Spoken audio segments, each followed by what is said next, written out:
selanjutnya persilakan kepada Bapak dapat bergabung foto bersama. Ibu Novel Baswedan, kami silakan dapat bergabung foto bersama.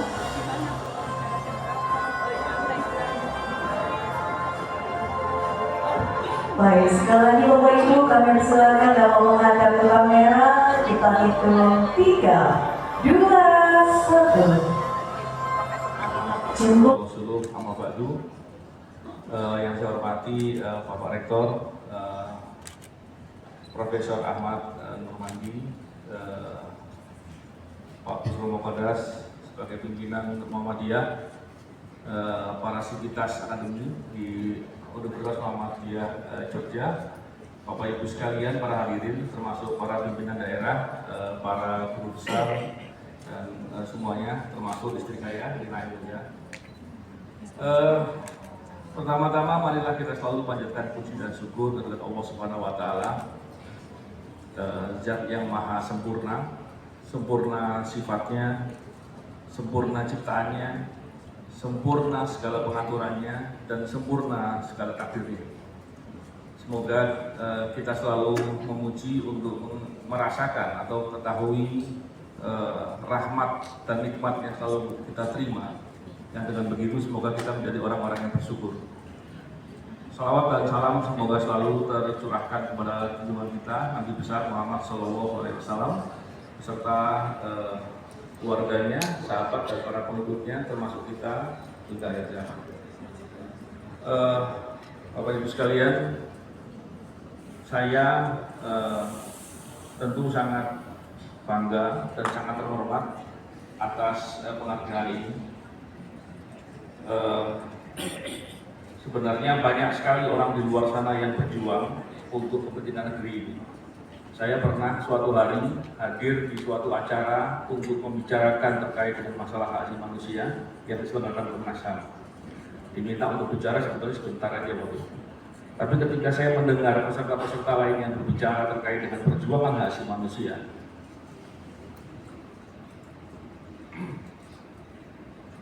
akhirnya saya lupa bahwa saya pernah menjadi korban. Kenapa begitu? Karena betapa banyak orang yang berjuang dan berkorban untuk negeri ini, mereka bisa jadi ada di daerah-daerah yang kurang publikasi, kurang dikenal, dan kemudian menjadi mendapatkan banyak kesulitan. Tapi tentunya penghargaan yang diberikan oleh Universitas Muhammadiyah Jogja ini sebagai wujud perhatian, wujud dukungan. Bapak Ibu sekalian, tentunya suatu kebanggaan bagi saya karena ketika menerima penghargaan dari Universitas Muhammadiyah Yogyakarta, paling tidak ada 3 hal yang kita bisa lihat di sini. Pertama, tentunya berbicara universitas atau kampus.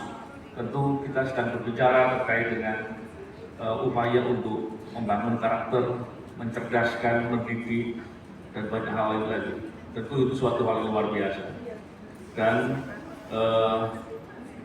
seandainya ada orang yang berintegritas, orang yang punya pengetahuan intelektual, tapi kemudian dia tidak punya kepedulian, maka rugi. Dia tidak mendapatkan sesuatu hal yang semestinya dia dapatkan. Tadi kita semua mendengar dari dari terlewat Dirut BPJS Profesor Ali Gufron. Tadi kita mendengar beliau menyampaikan banyak pemaparan dan luar biasa sekali. Saya tentunya teringat dengan satu poin penting, kepedulian. Ketika kita bicara kepedulian, tentu banyak hal yang bisa kita lakukan. Tadi disampaikan betapa luar biasanya, dan kita punya banyak PR soal kepedulian. Kepedulian tentunya bicara terkait dengan masalah kita bisa memotret permasalahan-permasalahan atau segala peluang opportunity yang ada, yang dengan begitu kita bisa mengetahui permasalahan. Tadi saya terkejut dan saya sadar memang seringkali kita melihat banyak orang yang punya pengetahuan tapi dia tidak mampu memotret permasalahan, sehingga ilmunya tidak bisa diimplementasikan dengan baik.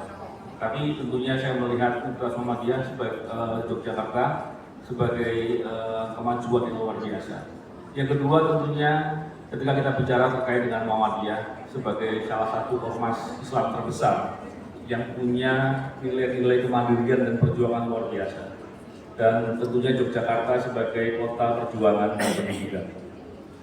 Bapak Ibu sekalian, saya ingin menyampaikan beberapa hal mungkin sebagai pandangan saya terkait dengan masalah korupsi yang ada di Indonesia. Kita tidak sedang bicara di ruang hampa bahwa ada praktek korupsi dan ya sudah. Tapi kita lihat betapa dampak dari praktek korupsi yang ada itu sangat mengganggu, merusak peradaban, mengganggu atau menghadang tercapainya tujuan negara. Dan tentu tidak mungkin suatu pemerintahan bisa berjalan dengan baik ketika praktek korupsi masif. Dan hari ini kita bisa katakan praktek itu nyata dan banyak sekali. Kita lihat praktek korupsi terkait dengan APBN tentu membuat visi atau misi dari pemerintah nggak bisa berjalan dengan baik. Kita lihat praktek korupsi di sektor sumber daya alam atau eksploitasi sumber daya alam itu telah merusak lingkungan dan mengganggu kehidupan. Sektor penegakan hukum yang praktek korupsinya banyak, bahkan bisa dibilang dari A sampai Z masih banyak dan masih menjadi persoalan bagi kita seperti negeri ini. Tentu kita melihat banyak ketidakadilan, banyak pelanggaran hak asasi manusia, dan itu tentu semua sangat menyedihkan.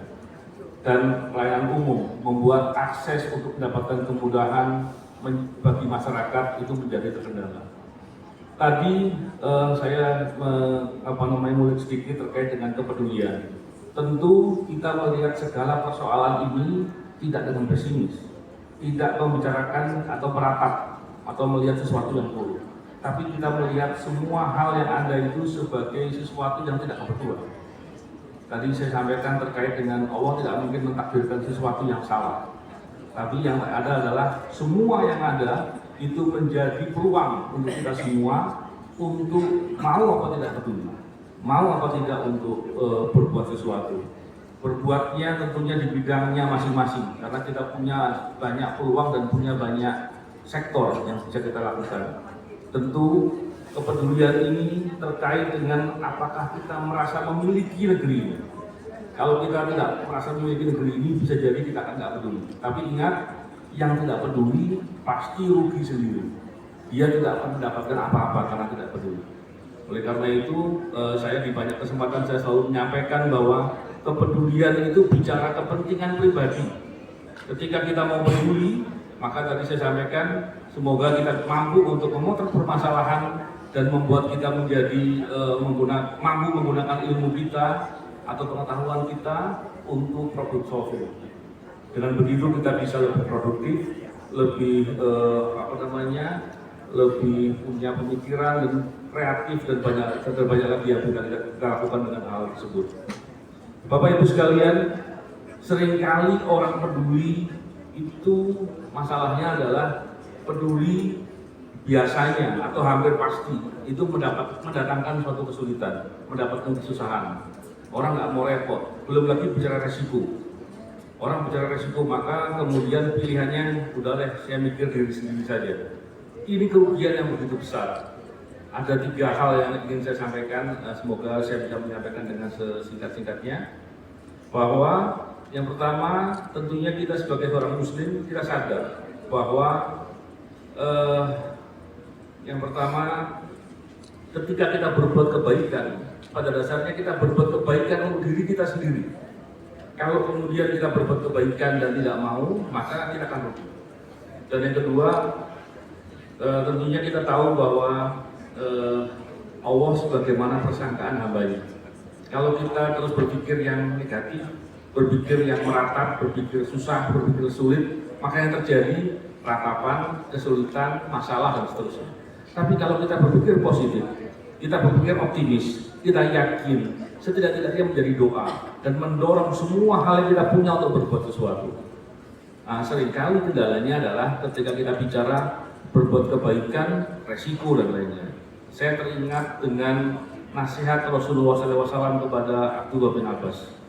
Ini seorang anak kecil yang waktu itu sedang dinasihati.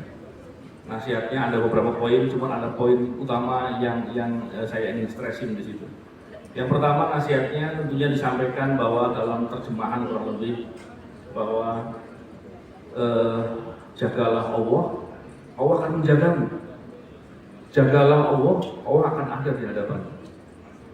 Seandainya kamu perlu sesuatu, maka minta sama Allah.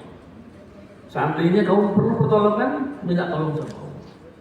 Seandainya semua manusia bersatu padu ingin memberikan manfaat untukmu, niscaya mereka tidak mampu memberikan manfaat.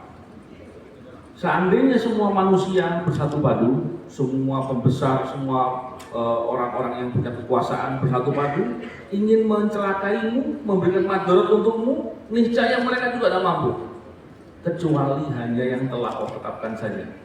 Pena telah diangkat, lembaran-lembaran telah kering. Bayangkan, pemahaman ini mestinya membuat kita tidak boleh takut untuk berbuat kebaikan. Yang kedua, membuat kita sebagai seseorang yang berakal mestinya membuat tidak bersandar atau bergantung kepada orang lain.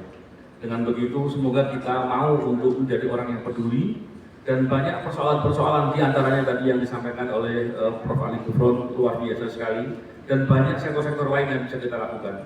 Kembali lagi, semoga dengan kepedulian kita kepada orang lain, kepada orang banyak, kepada maslahatan, membuat kita menjadi hebat, membuat kita menjadi lebih kuat, dan kita bisa bermanfaat untuk kepentingan orang banyak. Saya kira itu, terima kasih banyak. Mohon maaf apabila ada kurang yang penyampaian yang kurang berkenan.